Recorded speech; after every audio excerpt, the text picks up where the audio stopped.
Good morning, students. I, Mrs. Nidhi Rao, welcome you all to the online classes of Geography Class 7th.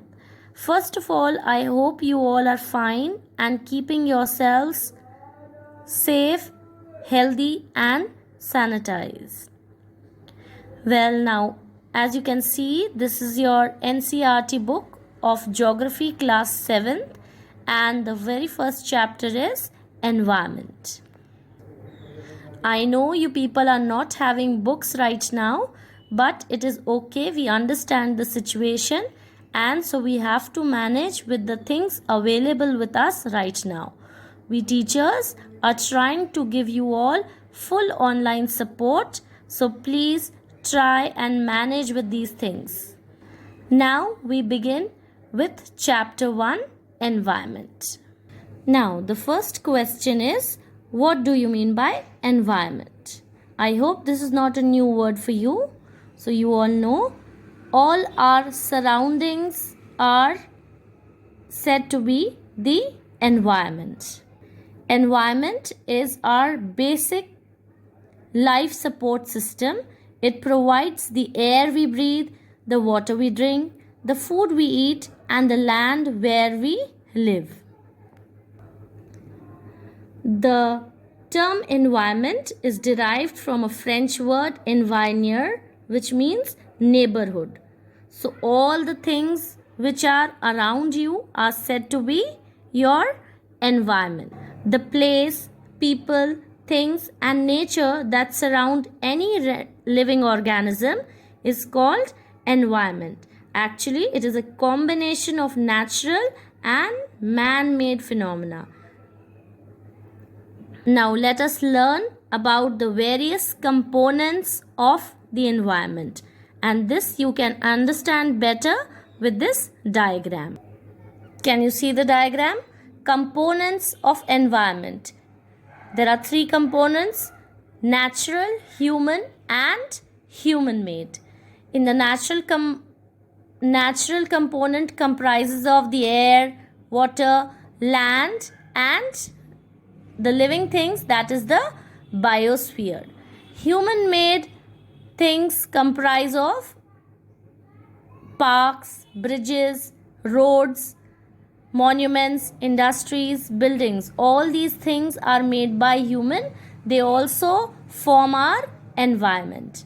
And lastly, the human, which is said to be the most important component of the environment. So in that we include the family, community, religion, educational, economic, political situation. All this come under human components of the environment. Now these three components we'll be studying in detail, and the first one is natural environment. What do you mean by natural environment? It comprises of land, water, plant and animal. There are two factors of natural environment, that is biotic and abiotic. Biotic is the world of living organisms, that is plants and animals, and abiotic is the world of non-living elements, that is, for example, you can take of land. Now, there are four domains of the natural environment. They are lithosphere, atmosphere, hydrosphere and biosphere. Lithosphere is the outer solid surface or the solid crust or the hard top layer of the earth. It is an irregular surface made up of rocks and minerals and covered with a thin layer of soil. All the mountains, plateaus, rivers, valleys, etc. are the various landforms of lithosphere.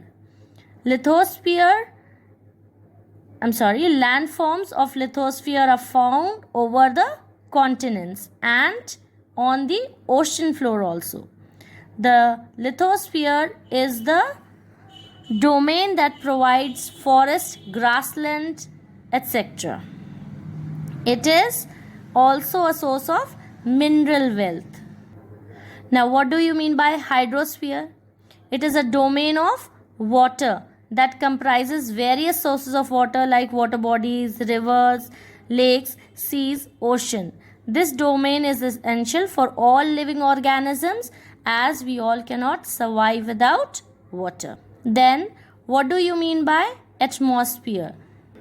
Atmosphere is a thin layer of air that surrounds the earth.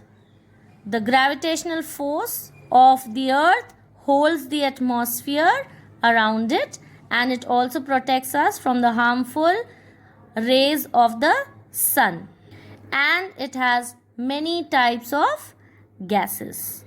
Now, what do you mean by biosphere? It is constituted by all living organisms, means plants and animal kingdom together. It is also called the living world. It is a narrow zone of the earth where land, water and air interact for supporting lives. I hope you will all go through this video once and try and understand the topics which I've covered. We'll start from the ecosystem tomorrow. Thank you.